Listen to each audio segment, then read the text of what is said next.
হরে কৃষ্ণ, জয় জগন্নাথ। বন্ধুরা, আমি শঙ্কর। আমি চলে এসেছি একটি সুন্দর ভিডিও নিয়ে। মহাকুম্ভ মেলা প্রতি 6 বছর অন্তর হয় অর্ধকুম্ভ, 12 বছর অন্তর পূর্ণকুম্ভ এবং 144 বছর অন্তর হয় মহাকুম্ভ। সেই কুম্ভ মেলার একটি ভিডিও নিয়ে আমি চলে এসেছি শঙ্কর।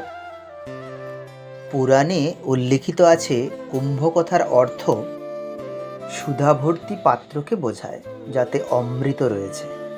পুরাণে আছে, একদা ক্ষীরসাগরের তীরে দেবতা এবং রাক্ষসেরা একত্রিত হয়েছিল এবং তারা একসঙ্গে মিলে সমুদ্র মন্থনের পরিকল্পনা করেন এবং সমুদ্র মন্থন থেকে যে অমৃত উঠে আসবে সেটি তারা নিজেদের মধ্যে সমান ভাগে ভাগাভাগি করে নেবে, এই প্রতিশ্রুতি তারা গ্রহণ করেন।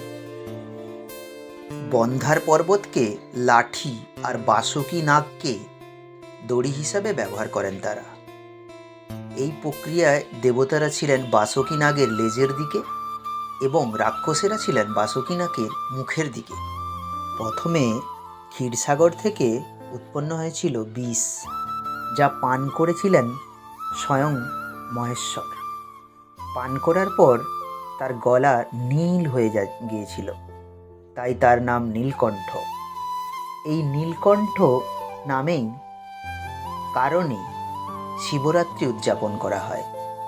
এরপর প্রায় 1000 বছর পর অমৃত উঠে আসে এবং দেবতারা রাক্ষসদের এই অমৃত দিতে অস্বীকার করেন এবং রাক্ষসেরা দেবতাদের পেছন ধাওয়া করেন।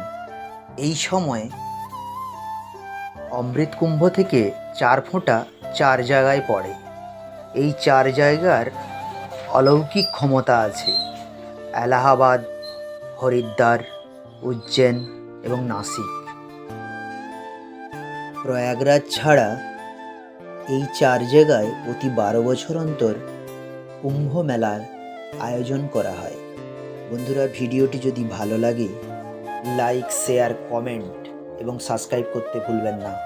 হরে কৃষ্ণ, জয় জগন্নাথ, জয় জগন্নাথ, জয় মহাদেব।